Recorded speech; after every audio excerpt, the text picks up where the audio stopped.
Hey, what's going down, everybody? You know who this is, man. It's your boy, Big Druski, and welcome to another edition of Growing with Druski. Ooh, y'all heard that. Season 3, episode 7. I've got my co-host in the building, Miss Morgan. How you been? I'm doing good. How you doing, Drew? Oh, man, doing lovely. You right know, on. working, and then working. Evolving. How's work going for you?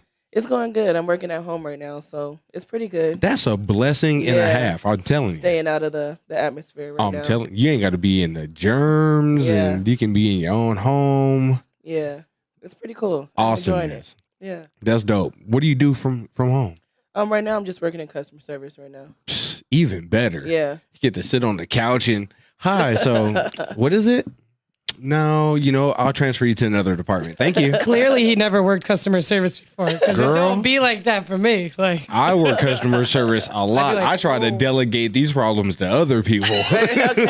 Those are the customer service agents I don't want. Right? Yeah, no. Because they try to pass you on, and you can tell. We'll see. No. Trying to solve the problem. That ain't right, Drew. If I can fix the problem, I will. Right. But if it's something above my pay grade, and you're obviously coming to me with the above my pay grade talk, I'm quick. Yeah. I'll be like, hey, yo, check this out. Ma'am.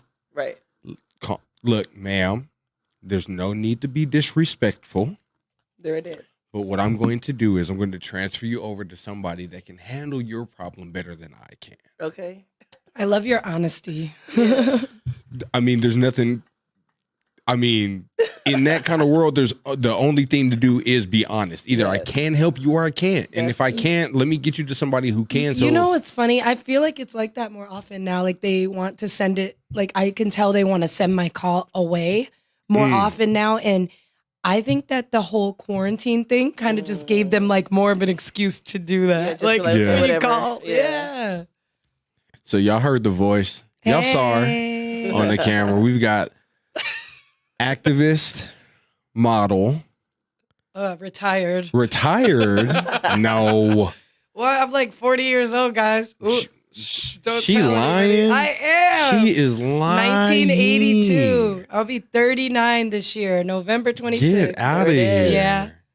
That's crazy. Yep. Ain't nothing wrong with that. The modeling gigs, they hit me up. I'm like, you sure? Me? Okay. Nothing wrong with that at all. Shoot, you better claim it. Thank you. Mother. For sure. There you go. Extra mother. Miss Modest Jones is in the building. How are we doing today? I'm doing great, Drew. Thank you. How you hit you doing? with What's a up, little y'all? bit It's of your girl, applause Modest here. Jones. What's up, Mo? Hey, how you doing? How you doing? Very blessed and really grateful to be here with you guys. Look at who I'm sitting in between. Some real magic in this room. I like it. Just a little bit. Just a little bit. Mm-hmm. But today is more not about us. It's about you. Me? Yes, it is. You don't be modest. I mean... yeah, we're gonna should live up to that. Yeah, right? we're gonna get into the name, Modest. Hey, it wasn't me. Thanks, Dad. Mm-hmm. You did that. Tell everybody a little bit about where you're from. I'm originally from Springfield, Massachusetts. I actually moved to Vegas from New York. I'm about to hit my 11 years on April 11th. Wow. It'll be 11 years I've been here. I was living in Newark, New Jersey. I was living in Brooklyn, New York. Before I came here. So that's crazy. Yep. But I did grow up in Springfield, Mass. And then I started spending my summers in Boston when I was like 11. And that's the area where I went to school. And I spent all my subsequent summers after that. Right. In Boston. So Eastern Mass, Western Mass, they're pretty different. And then we'd always get our school clothes and stuff from New York because that's where all the style was, you know. The flavor. And then once I got into like the music scene in the 90s and the 2000s, in New York, I was just in it for the long haul. Right. Got you. It's at the music scene. Yeah, I started off in hip hop. I mean, first I was just a kid hanging around in Harlem. You know, you'd meet up with people. And back then, I remember like first running into like the Dipset guys. Like we'd be going to like the Rucker, like the basketball games. It's just teenagers. I always hung with like a set of twins. That always got like a lot of attention. I always loved twins. Like I always had a thing for twins. And I think some of the first ones we ran into were like Joel's, and he has a twin brother who we just called Twin. And I feel like, I mean, it's hard to go back there. I feel like that's when it kind of started for me with the music scene. I mean, I started getting pulled backstage on shows at like 13. So that's right around the age that hip hop kind of like stole my heart. Yeah, like you fell in love. Yeah. Just with the energy. I'm just the charisma. saying. Yeah. She said no flex Dipset, zone. the Rucker. No flex. No flex. No flex zone. Man, how, as a young person, New York, the Rucker, that energy. Hot. Describe that for the people, because us West Coast kids, we didn't. Holla at the Rucker. I saw you with your man. Hey, smiling, the Coach bag in your hand. Okay. See, like Everything's a verse. in Vegas, we don't have that kind of energy. So like, I need some of that energy. We're in the same age bracket, so I need to feel something. You ain't as old as me. Don't even try it. Stop playing with me, girl. Well, what a blessing. Look Stop it up. playing. Okay. This is great. Black don't crack. There it is. Brown don't frown. You heard me? Thank you, God. Hey. So, I mean, New York, the biggest difference I think so far, like, and I'll go back to like the actual basketball games, but the biggest difference, like East Coast, West Coast for me, like I remember being in New York and people being like, where are you from? Miami? Like, why are you so happy? Where are you from? LA? Like, what are you so happy about? Because it can be kind of grouchy at times. No offense to anyone, because I love New York, and especially the guys. Like, I love New York guys. It's like such a tough exterior, and maybe it's interior too, but a lot of us have seen a lot. And if you go to New York and something goes down in the street, you'll see that for the most part, like what I've seen is people will keep on going. It could be anything going down, and somebody might watch, but they'll like typically keep going about their business.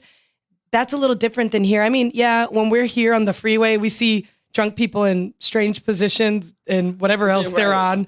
And we might keep driving by or whatever. But New York is just like real straight up, like real strong. Real about their business. The hustle game's strong. And y'all know, because you could tell when the New York comes out here, because the hustle be, you're like, yo, where do you get the time, the energy? Like, the hustle game that's 24 hours in a day, B. And that's hot. Right. Like ambition's hot. That's a rap verse too. I don't even know if I'm allowed to say that one.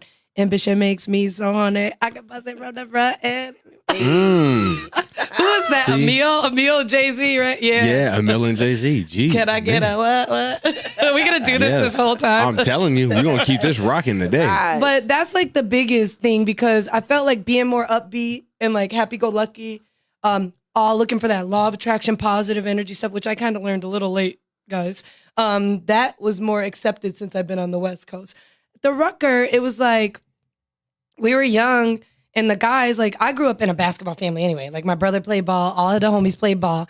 So we were always around ballers and always going to games, right? So, yeah, we would go to watch the games, but really the girls, we would go do our hair and our outfits, because most of us girls with curly hair were straightening our hair and then curling it to go. So we're going for the guys, right? And the music, but the energy was very hip hop. If y'all know like 80s, 90s hip hop, a lot of people just like boom boxes and just like those DJs back then, and that hip hop, like that's my hip hop. Different. But still people trying to be hard, because when you get a bunch of people together, especially guys, and I don't want to go there, but like black guys and black people, some people didn't like some people. So there was a lot of, and it was really just like that Will Smith summertime vibe. Man. But with that gritty New York mixed in there. Got you. I feel it. I feel it. But we were already like networking and stuff and not even realizing it, because people are battling and you're kind of figuring out who can rap and who can't, and like what each of us is good at. Right. You know? And yeah, that's what that's like. Like nowadays we try to do these like celebrity basketball tournaments and stuff, and we try to like recapture that vibe. And I went to some even like back then, and it's just like a little, it could, you know, I would love to be able to completely like replicate that. Yeah, it's like that feel good vibe, that nostalgia. Yeah, that feel good. Yeah. And at that point, like I mean, I know New York has a history and everything, but I didn't see anything. I didn't have to worry about anybody getting shot up or any crazy stuff. But people were mostly fighting with their hands back then. You had to scrapple a little bit. Back in the day, like a drive-by was on some extreme. Exactly. We gotta hop out and whip your ass. That's what we go do. You walked up and you got served these hands first. What? I got stories like that with my homegirls, like back in the day. You want me to tell you one? Let's You go. want to hear one? Let's go. Yeah. There was this girl, and she was dating, I guess she was the most current girlfriend of my new boyfriend. So they had just broke up, but you know how that goes. It's and now I'm fresh, older, so I see it differently, right? Because there was probably something still going on there. Oh, right. So when I be at the house, she'd be calling, right? And now this girl was mixed, like Latina and white. And she started calling me like Black B and like the N-word and things like that, right? And I was like, where you at, girl? I'm at work. Oh, you talking like that at work? Okay. Called up the cousins. You know, I was driving. I was ready to go, you know.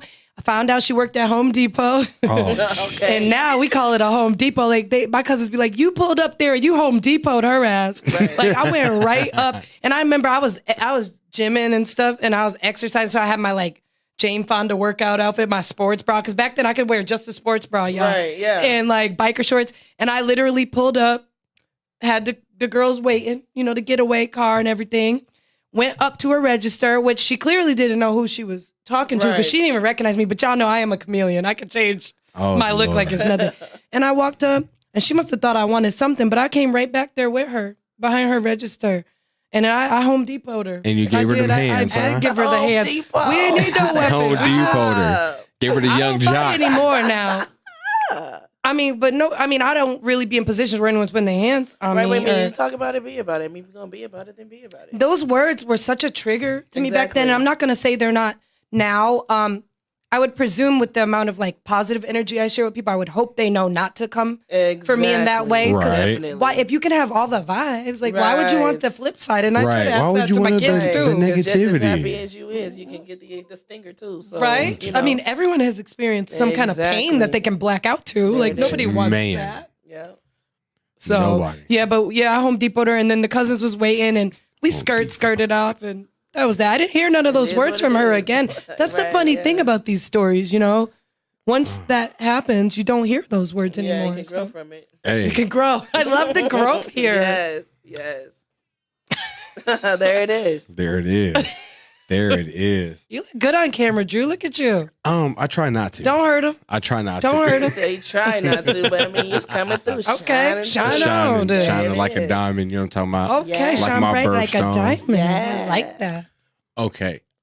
We're going to get into it. You know, flip this off me. They got me over here blushing. You I'm can't hot. look at those I'm eyes. hot. Whoa. So I've met you in Las Vegas's forming cannabis industry. You did.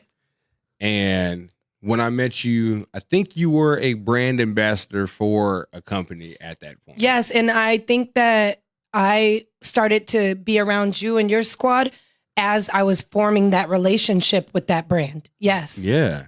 So how is that forming those type of relationships behind the scenes with these brand owners or brand representatives for the cannabis industry? I mean, it's great. One of the things I love is if you're working with people that actually love the plant, that Right. is a vibe all its own already. So you already have something like really important in common. And we've all teased around and we're kind of serious about it. Weed makes friends. A friend with weed is a friend indeed, Yes. which was similar to one of the taglines of that brand that I began with and met Drew with. But that's a great start. You know what I mean? So then, you know, there's always those things where you're kind of like, well, what reason did they want me? Like, why me? You know what I mean? And Right. usually down the line, you find out what that reason was. And Oh, Lord. everyone has their Everybody agenda, has their if you will. own agendas. Some of ours are with great intentions. We would love for all of them to be great with great intentions, right? Definitely. But you do kind of like in the beginning, you see a reason to come together. You see value in one another. Right. And then you kind of just start to figure out, well, I hate to use the word expectation, but it's kind of like, what would you like to see from me? Oh, this is what I'd like to see from you. And that's really the formulation of the relationship, like finding that common ground and just seeing if we can, if it's meant for us to come together, because these things don't happen by coincidence. Like this is for a reason.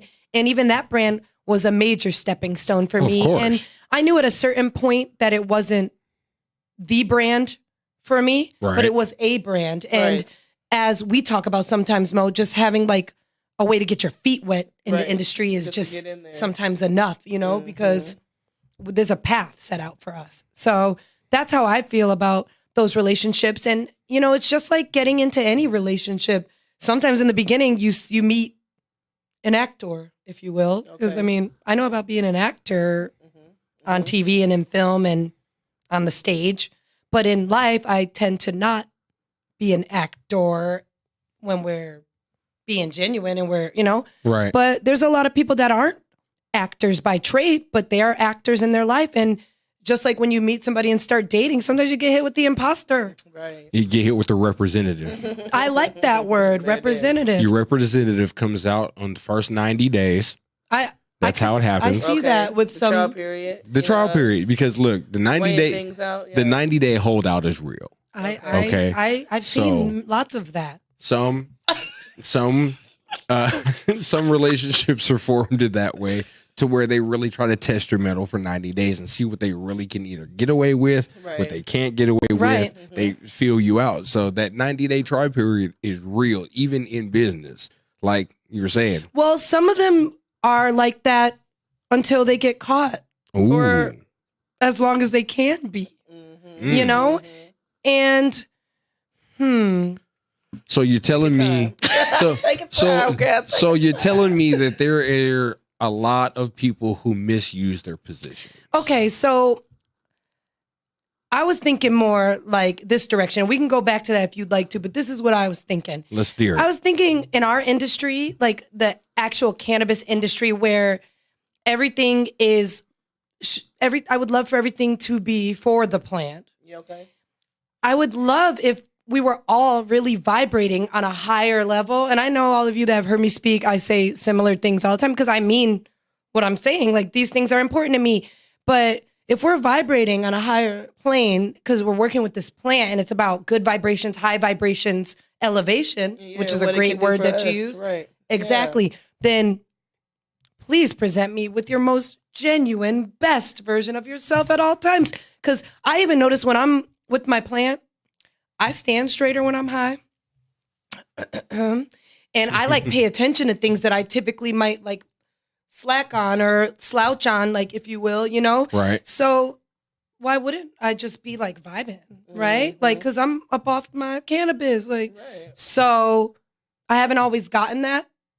And it just makes me want that more. So now, and I know we'll get into it with the team I've been dealing with, which you guys have been a part of. I love it because I feel like I know who my people are. I don't always have to love every single quality about you, but I love the fact that you can just show me you. Mm-hmm. And that's how we're going to build, and that's how we're going to elevate one another. And I can dig it. How has it been being a speaker with Normal? I love Normal. It's been really great. It kind of snuck up on me. I had been to a Normal meeting in the past, I want to say 2018, 2019 with Las Vegas Normal. And it's definitely shifted a lot since we've come back from quarantine. Right. And I would love to take some credit for that because, Maddie and I really joined forces. I want to say G4 and the Bud Tender Awards, that group really brought us together. We already knew each other. We already had a great rapport.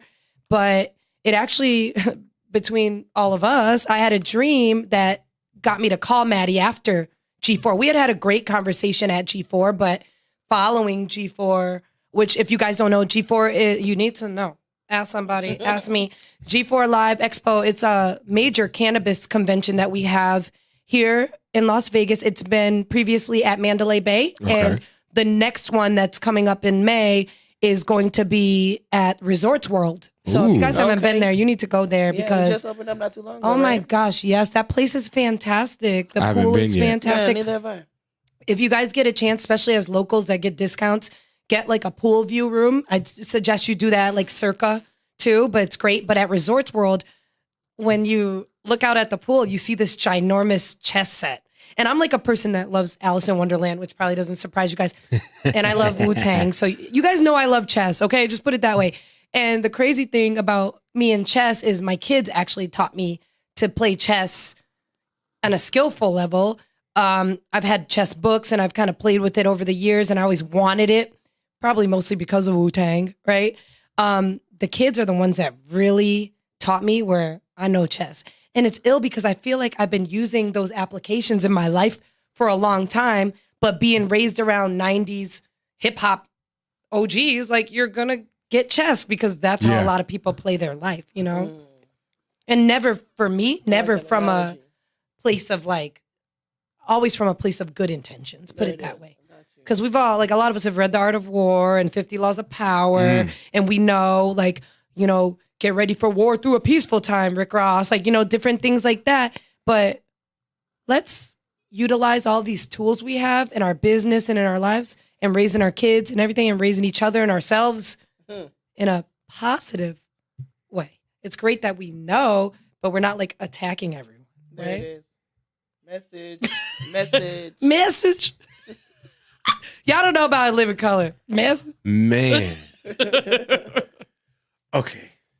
I like this conversation because you're so deep and insightful and you have a lot of this knowledge and just intellectual thought that a lot of people need to absorb into their lives, I think. Thank you so much. I've had some very impressive mentors, so I won't even begin to act like it's all me. And believe me, a lot of it I did not absorb until right now, close to 40, because when I was rocking around, flying around like the little bird I was being in my 20s, I was not listening, but somewhere it went in and it stuck in. And there were a lot of people that saw things in me that I did not see yet. I feel it. The importance of having mentors in your life. Yes.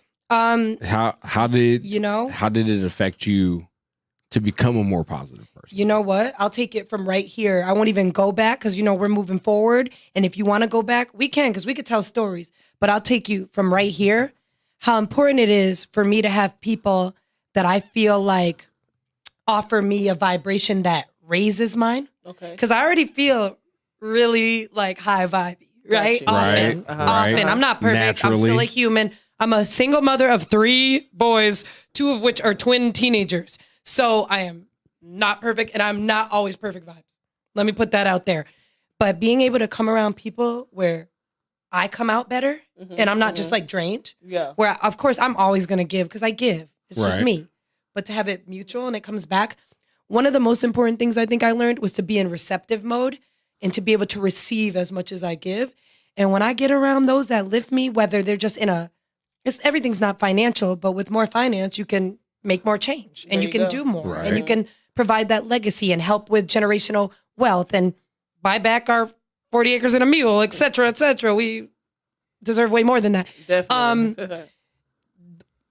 When I walk out of these situations, like I think that's why I like shows so much and like festivals and concerts. When I feel hot, yes, especially when you're like, I love artists. I love people that know how to express themselves that way.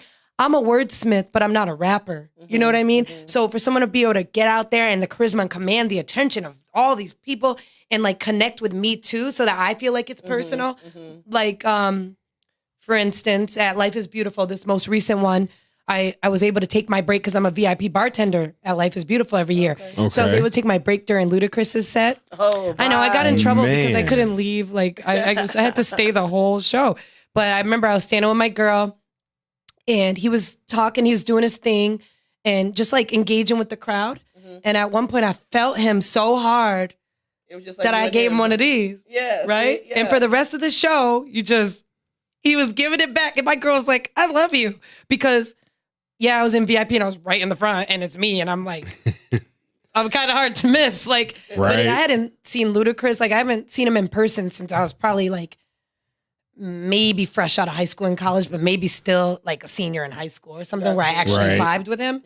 So it was big because I was like, like don't forget this part. Like but he didn't. He knows because he's doing it. He's a king, like, you know. But my girl's like, I love you because you just catch it, right? Right. And that, just to be able to shift the energy and just shift the outcomes and like create your own experience is great. It's great for me. You know? Creating your own destiny. Oh, yeah. Got to. Oh, yeah. It's the most exciting part of life. Oh, I think it is. If people look at every day as another page in that book of remember the choose your own adventure books? Okay. Oh my gosh, I love those. Which way is it gonna go? Right. And then if you went to page 17, you got this answer, but if you kept going, you got a different result. Man. And so I think every day is like that. When you wake up and you go to pursue what it is you're going to pursue for the day, I think a bit like this. If you're a spiritual person or believe in God, your day is already predestined. Okay. So everything good and bad, the book is already written. Right. We're just now live playing the story. Interesting. Right? So everything has an outcome. It's got a positive, it's got a negative. Every action has an equal and opposite reaction. Contrast. Right. Yin and yang. So every day you get to choose your own adventure. You get to wake up in a bad mood and have a bad day. Okay. And you get to make harsh decisions and brash ones. I don't like these words. And then they might affect your tomorrow. Or you can look at every day in a positive aspect and a positive light and try to get through each problem that is presented to you in a way that has a positive outcome. Now, you might go through things like your car's got to go in the shop for a day. But if you weren't... And there's no rentals in Vegas right now. I mean, go on Hotwire, guys. They got a couple. But if you go through and you wake up and you have that day, your car breaks down in the middle of the road and you start yelling and screaming and cursing and everything from there on is downhill. Okay, the car broke down. It's supposed to. It's a machine. It needs maintenance. That's a part of the day. Like at some point in time, that's a part of your day. You've got to go get the oil change. You got to go get gas. You got to go make sure. Part of the plan. Right. It's just when in the story do we get to turn that page? You can pivot. It's that mindset. Right. You can pivot. Right. And there's where the choose your own adventure comes in. You can pivot your mindset in the middle of that situation and go, you know what? Car's got to be in the shop. All right. It is what it is. There it is. And it's okay if you're a human. We don't expect you to be perfect. Sometimes you got to get it out and the smoke's coming out your nose and you're like, what the fuck? Right. Yeah. Like, and that's okay too. And I mean, I know one of the people I listened to that I don't know personally, but that shifted my whole life experience was Abraham Hicks. And sometimes they go a little far for me, but what it is just taking in what means so much to you and then kind of filtering out what don't work for you specifically. You know what I mean? It's kind of like how I feel about the plan. Like there's something in it for everybody, but take what you like, what you need, what your body needs, and then just like don't use what you don't need. If you don't want the munchies or you don't want to be talking too much or you don't want to go to sleep, then don't do that part, which is why bud tenders are so important. But important. Man, that's a whole nother topic. It is. I'm saying, I know there's so many topics in here, but she always says 17 seconds. And I mean, that's a nice round number. I'd love to catch myself sooner than that, but there's times when I don't. But once you know yourself, and a lot of us got an opportunity to really get to know ourselves during quarantine, right? Ain't that the truth?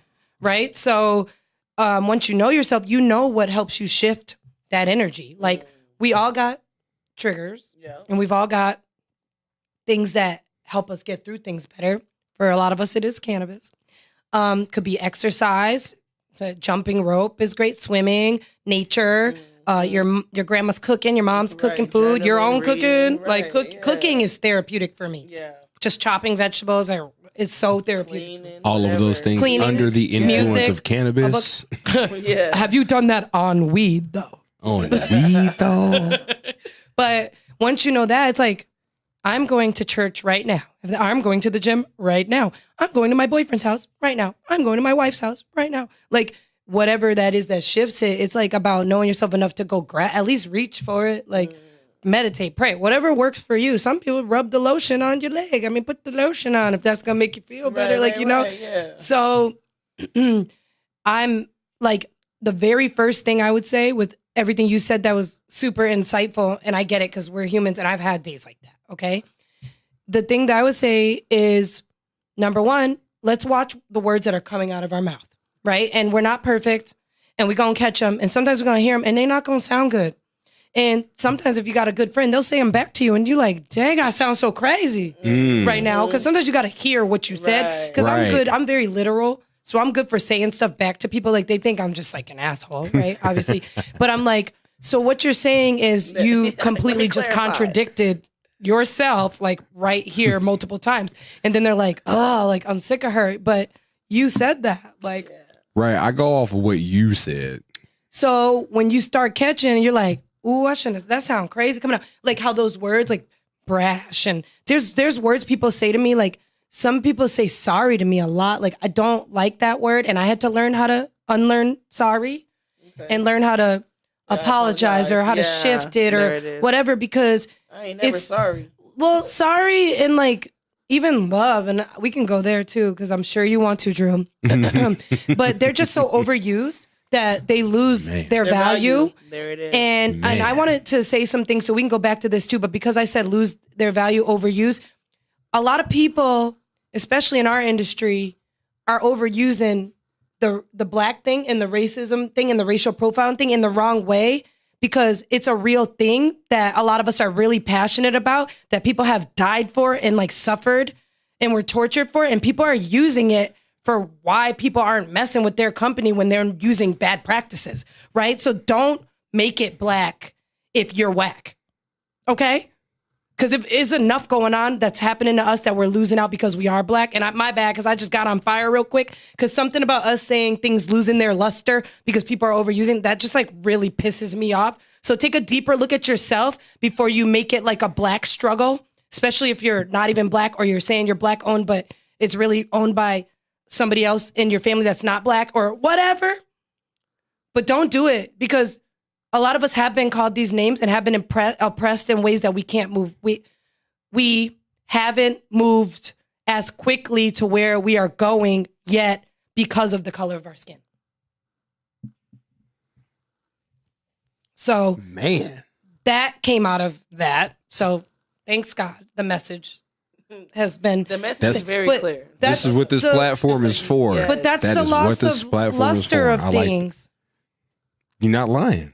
You're not lying. You know? Because a lot of people misuse what we've built as a culture.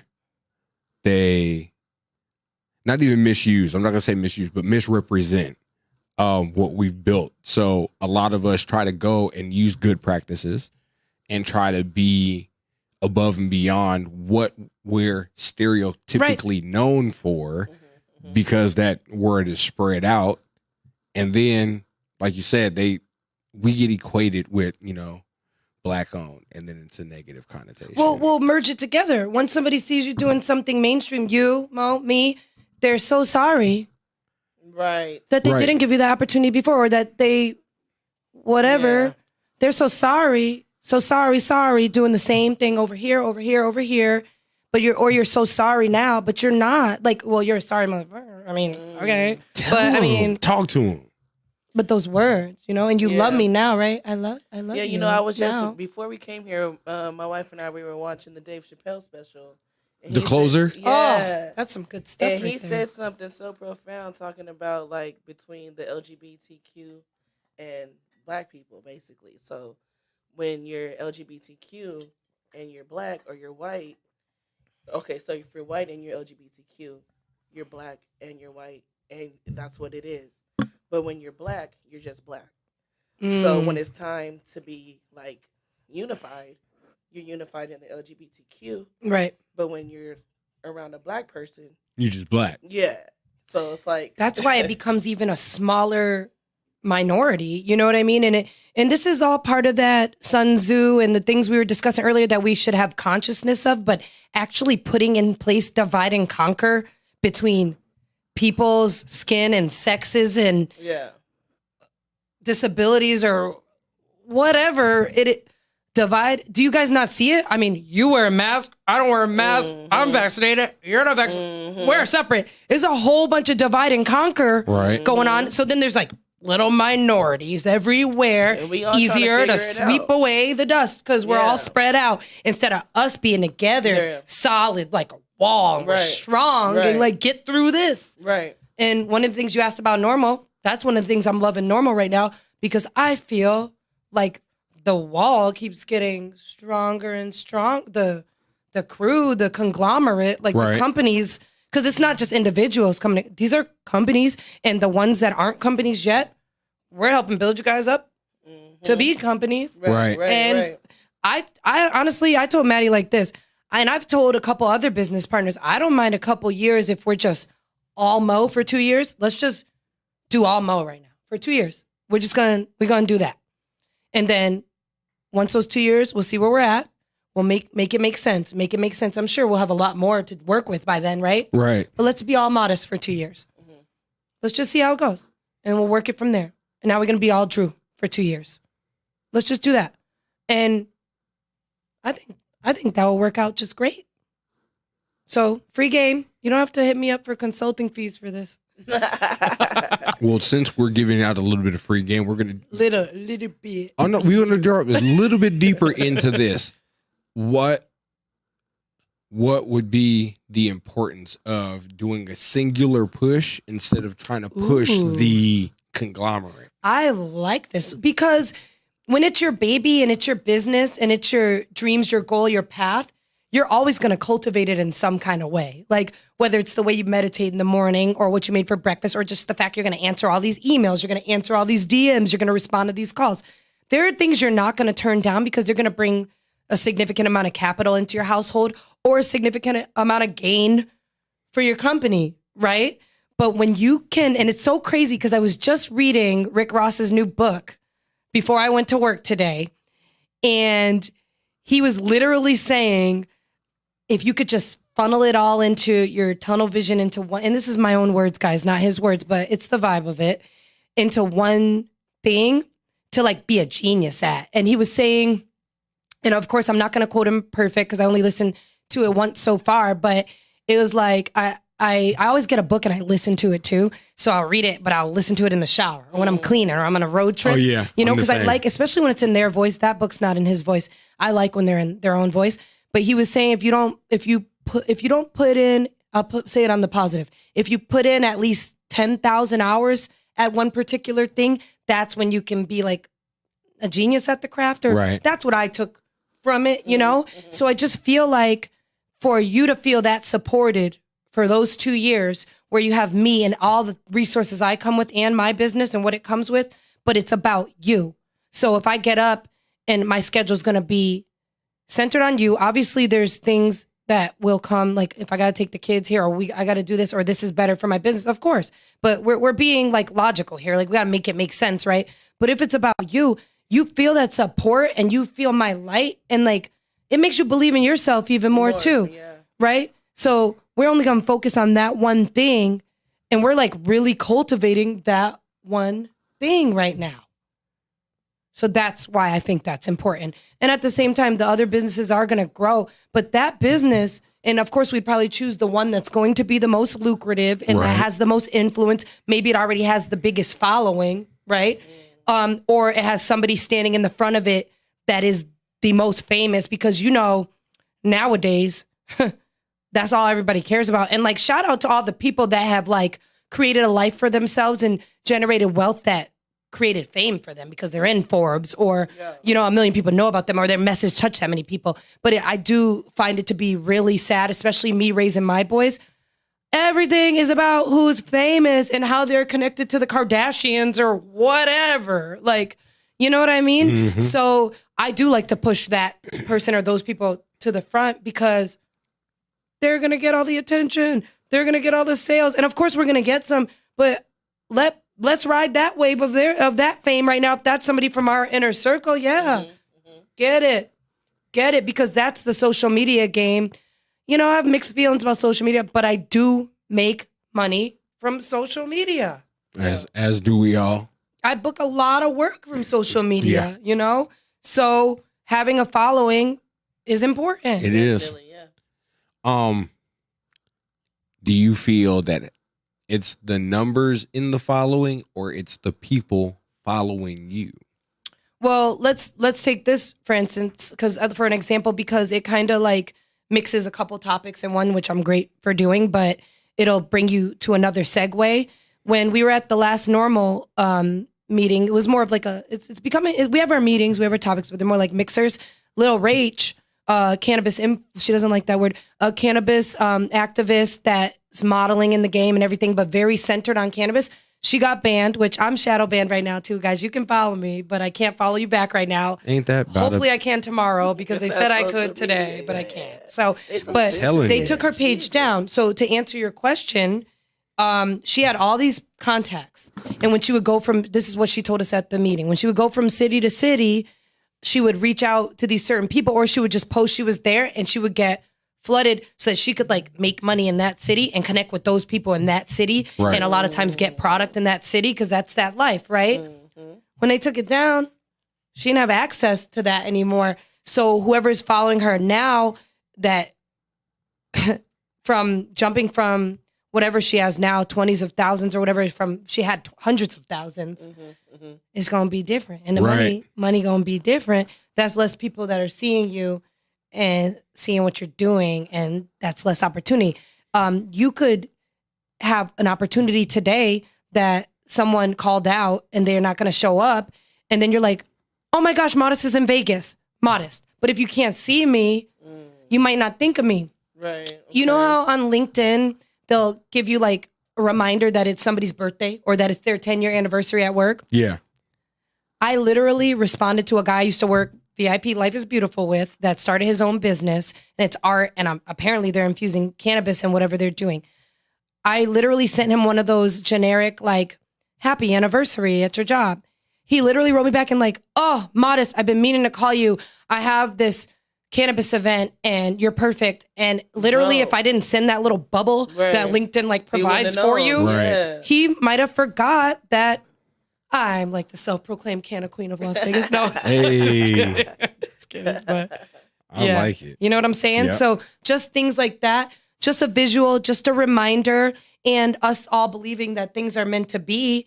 Maybe I'm wearing orange today because it's a power color. Maybe it's a kimono that reminds you of your trip to Shanghai. And this just makes you like, ooh, she'd be great for this. Mm-hmm. You know? I dig it. Yeah, a lot of times it's out of sight, out of mind. And I feel like I learned that with like my boyfriends and stuff back in the day. And some of you guys now, like, hey, y'all know, you know.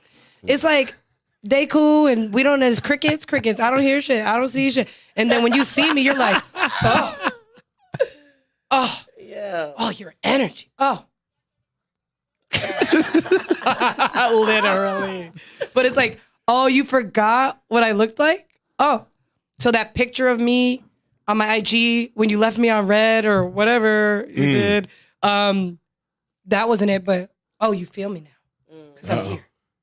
Or we're in the same place. Or maybe, and I'm not just going to put it on the guys, I'm just speaking from personal experience. Or this may be the boost you think you need. But my question to you is, are you going to give back the energy that you're looking to receive? That's a deep one. Something make you think, okay? Drew's face, I love it. But are you though? Or are you a drain? Because either you're a radiator or you're a drain. Man. Choose one. And on that note, we're going to take a small break. We're going to introduce some new music into the scene. It's a friend of mine out of Bend, Oregon. His name is X. And we are going to play one of his songs off of his SoundCloud called Work. So you can look up X, and it's literally just the letter X. But look up X Work on SoundCloud. We're going to play that for you right now. Man, you already know what the fuck going on. It's X on the track, nigga. And I like thick bitches. Footwork, hood work, good work, should work. Give it to him. Give it to him. Give it to him. Give it to him. Good work, good work. Wet work, shawty doing woodwork. Bitches doing woodwork, carpentry. Excuse my French word, c'est la vie. Footwork, cross up. Hoodwork, nigga boss up. I ain't take no loss, now the cost up. 24 G, go call your marker. I ain't the bruh, I'm the wrong nigga. Rare redemption, golden eye, Call of Duty, perfect zero. Squeeze up the fresh, juicy fruit. I beat it up, fruity loops. Off in the cut, loopty loop. These niggas soft, coochie, cool. Footwork, hood work, good work, should work. Give it to him. Good work, give it to him. Good work, give it to him. Wet work, shawty doing woodwork. Shut the fuck up. I've been in the truck with some bubble butt sluts. I've been in the cutthroat, double uppercuts, nigga. You can catch a fade if you wanna. I've been smoking marijuana. My Balenciaga, but my drip is Dalai Lama. Face my phone in with my mama. I've been trying to stack 2 commas. Dropping bums, I am Obama. Spitting hard up Llama. Heated up a son of your be mama. Want the drama, I don't follow. Moonwalk, good walk. Hood talk, yeah, nigga, good talk. Face up, big splash. After the bag, nigga, big cash. Footwork, hood work, good work, should work, good work, all over good work, wet work, shawty doing woodwork.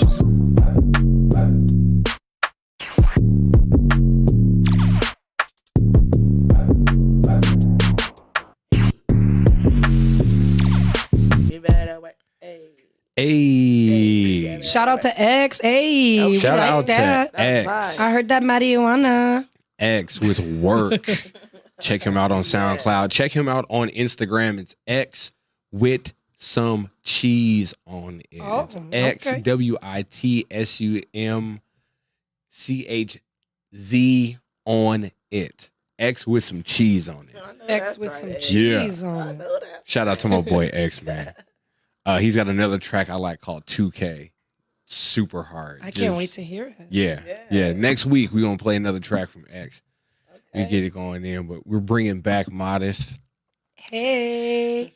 We're back like we never left. And we're going to close the show out here with some deep questions. Oh, man. I knew he was going to get me. I was like, I had to. Well, not too deep. I just wanted to know, being a mother and mixing in, because it's a lot of stigma around here right now.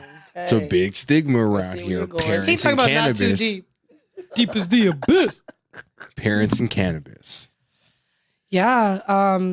Weed moms are good moms too. I got that quote Facts. at the Women in Facts. Cannabis Expo in Reno just recently. I got a sticker and everything. And yeah, when I had the little one, he's 7 now. Throughout my time with the hip hop thing and everything, after when I was in college for 5.5 years instead of 4, don't judge. I did that. give up my weed and alcohol and all that for a little bit. And I didn't smoke weed for 10 years. And I was like rolling blunts, like passing them to Inspector Deck on the stage, rolling, like seeing some of the best weed I've ever seen in my life because I was in New York and I'm seeing Cali Kush. I wasn't smoking, right?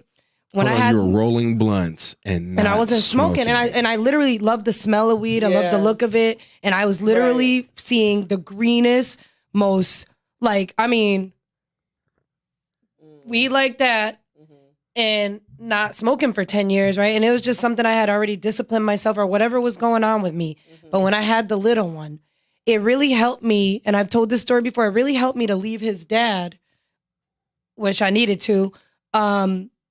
Just that time when the kids would go to bed, sitting on the porch swing, rolling up at the end of the night, right? Right. And this is past the time. I wasn't breastfeeding anymore or anything, so there really was no stigma for me there. I definitely had a different mindset then. I don't know, Right. But one thing I learned is as my twins got older, who are now 14, they actually, they would notice that I'd be more likely to get down on the floor and color and when you're high, play Twister or whatever they wanted to do when I had my medicine, right? Which at that time, everything was still underground. I always admit I was a large part of the underground in Massachusetts, Connecticut, New York, New Jersey, Maryland, all the states I lived in, California here, 7 states I lived in. I was a large part of that, and I do feel like my presence and the things that I contributed definitely helped bring our cannabis industry from underground up to mainstream, definitely with the help of Vegas Cannabis. Yeah. magazine, right? But my sons, like, they would comment and they'd be like, because I remember I used to keep my weed in a little medicine jar. Mm-hmm. And they'd be like, Mom, when you're with your medicine, like when you take your medicine, like you're better. And mind you, I had twins and then I had a little one. I definitely experienced postpartum and things like that. Never like I wanted to throw my kids out or anything like that. And I know people go through real stuff, so it's not a judgment zone, just different. Because I read Down Came the Rain by Brooke Shields too. And like it goes down in the hormones, especially when your body's pumped full of testosterone for all those months. And it's just like, and I'm a woman, like, you know, so it was just a lot went on. When the kids noticed, I was like, But I knew because I would have these moments by myself where I started to listen to like Deepak Chopra, like I said, Abraham Hicks. I'm listening to really positive stuff and I'm learning how to connect with my soul and like my true self. And I'm staring into my eyes and finding my inner child, like my true, who is modest, like real modest, not modest in Jet magazine, not modest in this Mute Nas video, like me, not like who I might have been an imposter because I wouldn't wear half the shit that I was doing like out loud, like tell my private business what goes on behind closed doors. I was doing that in my 20s.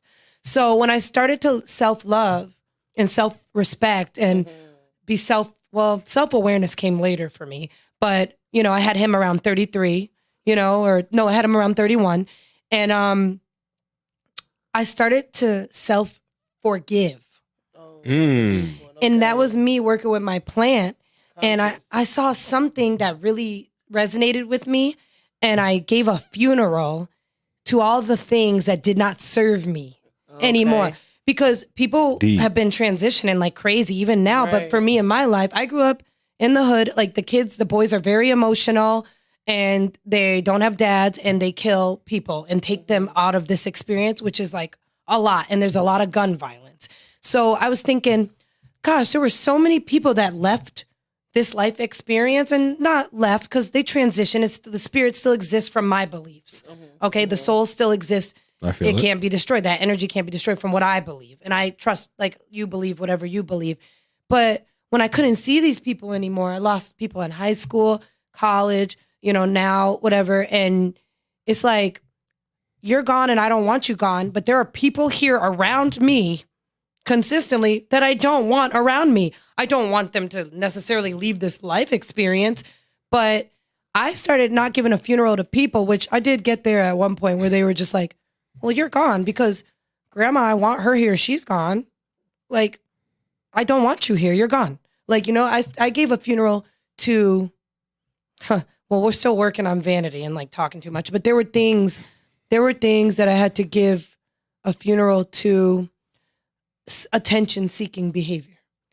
Now there's a purpose in every reason why I'm out in the forefront or I'm speaking. A lot of it's because you guys are giving me a platform to speak and the message is strong. And I'm just so grateful to have a platform to share it if on earth for anything else rather than just making sure my kid's legacy is complete. Like, that's a great reason to be here, you know? Right. But giving a funeral to, I got a good one for you that's going to make you guys trip too. Giving a funeral to the labels placed on people in your life, like family, right? I love family. Don't take me wrong. I especially love the family I created. They're definitely not always perfect. No one is. But when you have a label called family on people, some experiences feel like they can mistreat you because they're family. Or they have a right to just show up unannounced and I'm not going to go there. I'm not trying to get bucked, but I'm just saying, or ask for money. And you could be like in college or working 3 jobs or you have kids and they're asking you, but you're family. So you got to do it. No, you don't. And you sure don't. Your ratings people are probably commenting all kind of stuff. But that was something I had to give a funeral to because I didn't like the expectations placed on me and the labels placed on me. I don't like being in any kind of box.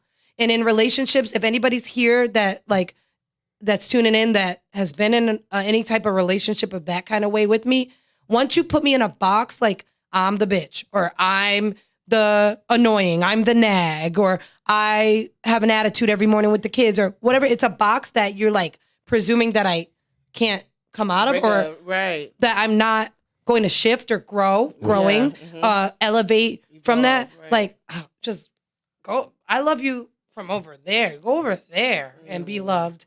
Because that was something, allowing things and people into my space that weren't beneficial to me. More draining than anything. The drains. The drains. I am happy I love you. Yes. You thought I loved you. I probably do. From right here, you're over there. Because energy can be, that toxic energy can just slow down the cipher, bro. Like, take everything out of you, even from your physical energy, like your actual physical. Like you're tired I just now. want to get up. You don't even want to get up and leave. Like when you're in relationships like that or in situations, it doesn't even have to be a personal relationship. Yeah, it could be at work. You could a work relationship to where I've seen that. I've been in it to where you get up and you go, crap, he's on the schedule today. Mm-hmm. And your whole day is a bog. It's like, we're not going to do that don't even anymore. want to That's be what we here. gotta get that shift, gotta click. As you start to elevate yourself, you'll see like people fall off your wave because you want to know what it is? You're like vibing so high, like you're elevated so high, they can't really like see you from where they at because they low. And we love to lift people up to where we are, but some don't budge, right? Right. They down there. It's nice to know you down there. We love you. We're going to send you love and light and whatever resources we can help you with, but we can't go lower. We can go higher. And that's a decision. Factual. You know, it's just a decision, guys. And if anybody wants to reach out to me, I'm happy to talk to you. I know there's people that just hit me up when things get cray, you know? I've been in situations where I hung out with people every day. And if I wasn't this perfect, popping, happy sunshine for one day or one moment, they gone. And that's a life lesson too. You know? Been in situations where if you're not doing something for somebody, you're not their friend. And it's like, hold on, wait, what? After all, I actually sacrificed time and expenses and friendships, gigs on the side that could have been gone to. Right. And then when you can't provide for them anymore. Oh yeah, no. If you can't add value for them, you're non-existent. I've been in that situation before, and it's unfortunate that people. Absolutely. Very, very unfortunate. Well, people like to use the word selfish once you become self-aware. I love the word self-aware because there's such a stigma on the word selfish, right? But it's just like they tell you on the airplane, and you guys have heard me say it. It's so redundant for me. Just like on the airplane, secure your oxygen.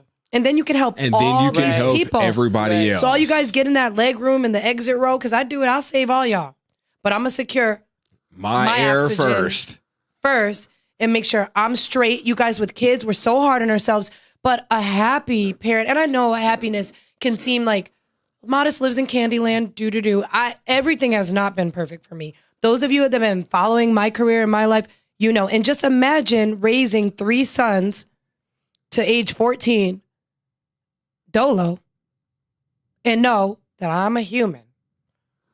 Okay? Shit is not all peaches and cream over here. You're okay? gonna go through some things. So, you know what I'm saying? So it is. You use that perfect word, the shift. It's just making a decision to enjoy your life experience and to look and at least reach for happiness and joy in your life experience and to just work towards finding the silver lining in every single instant. And it sounds like, I don't want to use any words that people might use for what it might sound like, but just work towards it. But it is what it is. But we're just working towards it. We're just doing the best we can. You know what I'm saying? So for me at this point, you know, people ask me goals, purpose. My goal is to have a farm and to grow food, cannabis, make my clothes, everything off the farm, employ people, own so much land, ultimately own an island and live a very simple life. I really don't need much. It might look like I like a lot. I like it very simple and minimal. I really do.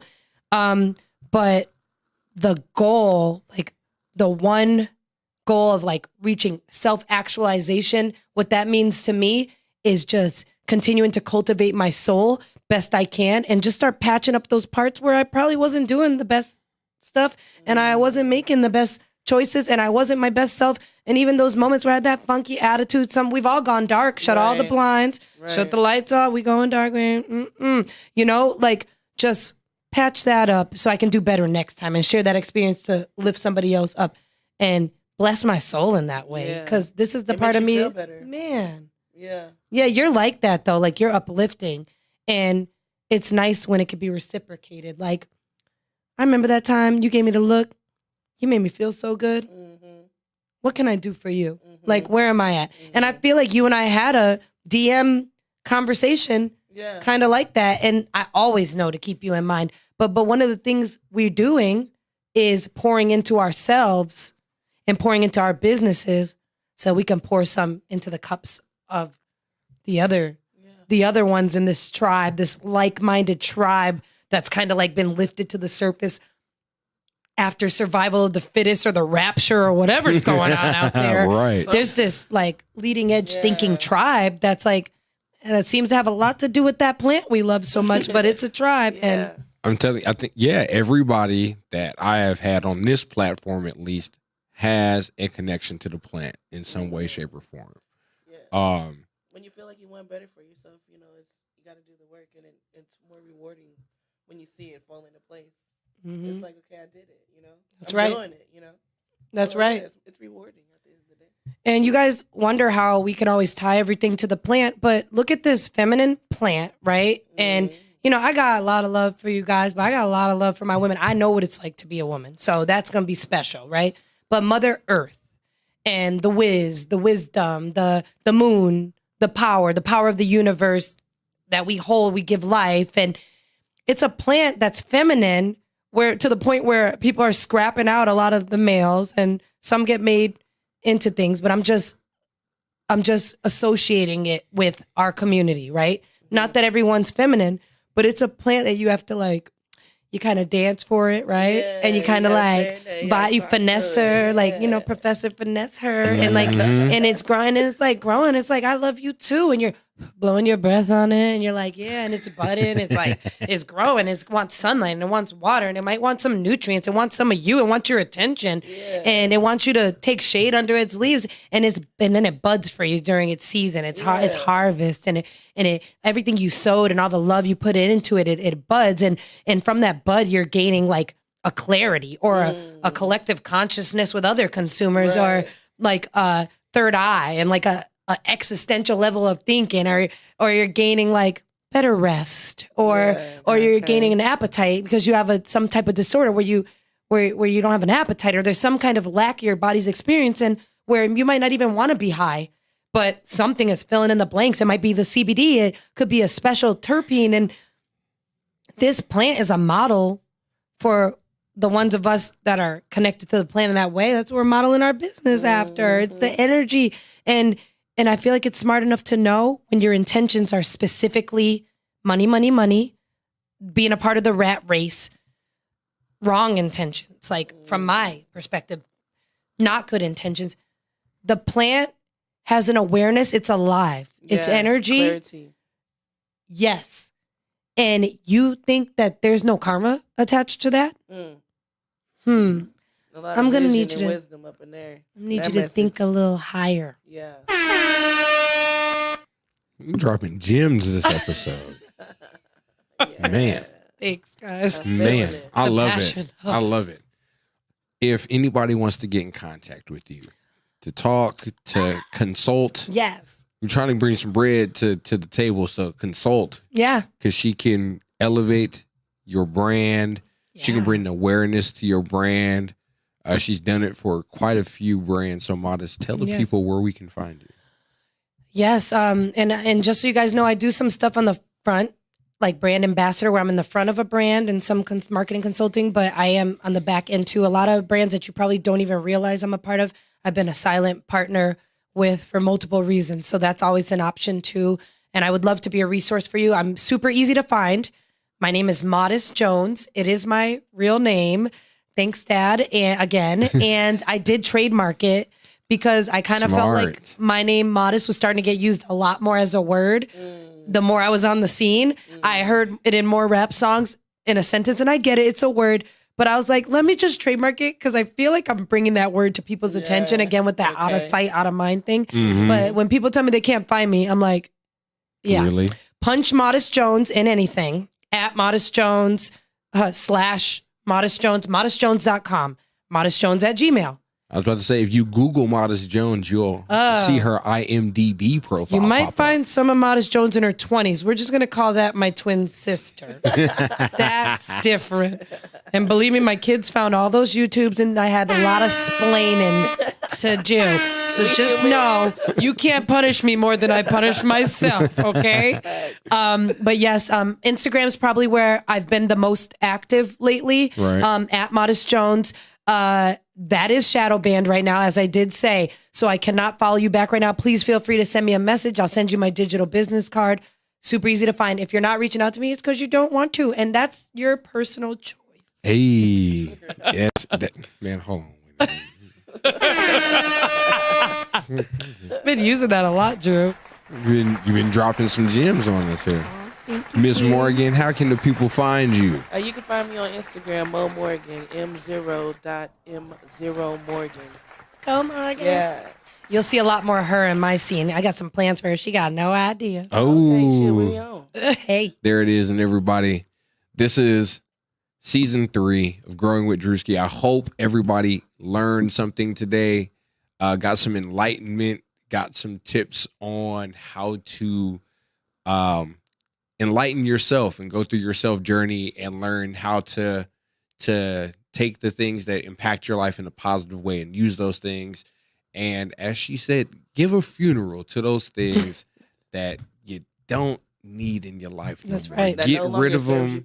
Well, how many funerals have we been to that we didn't want to go to? Look at that. Let's give the one we want to go to. Okay. Right. And you know what, Drew? I want to thank you guys for having me. Thank you so much. And you truly are growing so much in the time that I've known you. And this show, the name is so perfect. And the verbiage that you use, Mo, like so perfect. The elevate, the growth, the shifting. It's just delicious. I'm glad the message is clear. Where I'm meant to be. I'm glad that this platform is exactly what it's supposed to be doing. It's supposed to, that's what I built it for. I built it so that young entrepreneurs, young people who are doing business, brand influencers, just people that need to hear the game.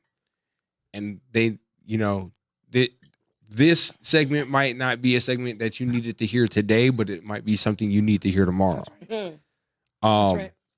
And so I wanted to give that because a lot of these things that I pick up from you guys, I grow from as well. So this show isn't only for the world, it's for me to pick up a lot of game too. And so That's great. I love the honesty. Yeah. Yeah. With Druski. So It is what it is. everybody, thank you for entering this journey, growing with me, growing with Druski. This is season 3. We're about to be out of here. Make sure you guys tune in every week, Saturday, 6:30 p.m. around that time, and we will get everything cracking. You can follow us on Room Service Radio LV and watch their live stream every Saturday. You can also watch every other show that we have on the network, like Ayo Birch with Jaja. We got the Toxic Hour. I can't talk right now. The Toxic Hour, Dope Hangouts.